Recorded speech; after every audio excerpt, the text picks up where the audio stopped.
As we've seen, this production itself is a tour de force of design, making vivid use of the Met's main stage elevators. I'm joined now by the company's head of production, John Sellars. He'll explain how it all works. Hi, John. Hi, Suzanne. Audiences love it when they get to see a scene change, a vista, or in full view. It was absolutely breathtaking to see the forest rise and, and to make way for the dwelling underneath. Right. I think we have a short animation, a short animation that was recently created for a documentary about the Met. It shows how the 5 different stages work. Would you talk us through what we're seeing here? Sure, of course. So we have stage wagons that are built into the stage. There's one on stage right.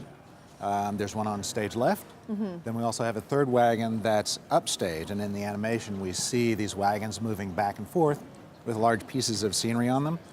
And built into the stage floor, we also have elevators. And in the animation you see the elevators move up and down. That's what we use in order to make the scene change from the first scene in Norma to the second scene in Norma. We just raise the lifts because we have that her hut underneath the lifts. So that's essentially how the 5 stages work. Wow, it's magic every time. Sure, it is. Yeah. Is there any other opera house in the world that uses stage elevators in this way? Well, most of the modern opera houses and even some of the older houses have been retrofitted with some stage machinery version of wagons and lifts. But our house is specifically designed for grand opera and repertory. Paris Opera and the Bastille is the closest thing to the same configuration that we have. But our house is sort of mission specific to grand opera and repertory. So it seems like there's a lot going on around the stage right now. Can you tell me what's happening and what you're trying to accomplish in this intermission? Of course. So we're trying to transform the forest scene from the altar to another place in the forest. And we ended the act with the Norma's hut and the lifts up.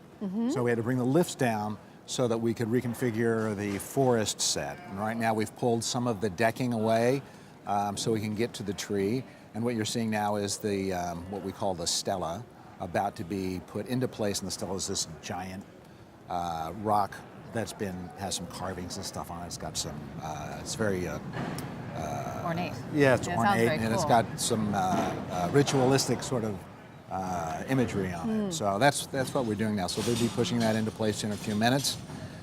Put the escape stairs back in behind the deck, and then we'll raise the lift again to begin Act 2, or the second part. Well, as you said, the Met is a repertory company. Yes. So, and they are doing 4 or 5 productions along with rehearsing other shows all at the same time. How do you make that work logistically? Well, we use the 5 stages. That's essentially what I mean when I say it's mission specific. So we do rehearsals during the day and performances at night. Every night the performance is a different opera. Every day we have to get back to the rehearsal. So we use the stages to help us organize the scenery from the evening's performance to the next day's rehearsal. So for example, we might have whatever is on rehearsing the next day on one wagon and whatever's performing that night on another wagon, and we use the wagons back and forth. Never a dull moment around here. That's very true. Well, thank you so much, John. You're welcome. I appreciate it. Anytime.